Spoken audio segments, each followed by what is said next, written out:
गीतहरू पनि कुनै पनि सामाजिक विषयवस्तुलाई या कुनै पनि घटनालाई उठाएर भन्दा पनि कस्तो शब्द र कस्तो विषयवस्तुलाई उठायो भने पैसा पाइन्छ भन्ने कुरामा पैसा आउँछ भन्ने कुरा बढी फोकस दिनुहुन्छ क्या। उहाँहरूले चाहिँ सन्देश जाने भन्दा पनि अब कन्ट्रोभर्सी हुने अलिक विवादमै बरु विवादै होस् क्या, तर आउनु भिड चाहिँ आउनु पर्यो। उहाँलाई गीत निकाल्नुहुन्छ, मैले डिटेलली हेरेको छैन। जति उहाँले गीत निकाल्नु भएको छ, म फेरि पनि भन्न चाहन्छु सामाजिक सन्देशमूलक भन्दा पनि अलिकति उहाँले चाहिँ एक्स्ट्रा गरिदिन पाए मान्छे अलिक जेनेरेसनको उनीहरूको सोच चाहिँ अलिक एक्स्ट्रा म्युजिक एक्स्ट्रा यस्तै चिजमा जान्छ दिमाग होइन। अब एक्स्ट्रा कसरी गर्ने भन्ने चक्करमा चाहिँ कुनै पनि पछिलाई हेपिएको चेपिएको चाहिँ मलाई मतलबै हुँदैन रहेछ क्या।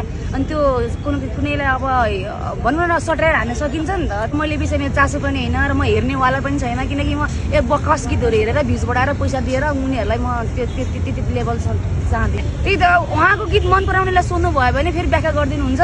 अब म यस्ता वायत गीतहरूलाई लिएर टाइम पास गर्ने मसँग समय त छ होला हुन त हेऱ्यो भने, तर इन्ट्रेस्टै छैन क्या। जुन चिज हेरेर मलाई मतलबै छैन, जुन चिज हेरेर मलाई फाइदै छैन त्यो चिज किन हेर्ने क्या।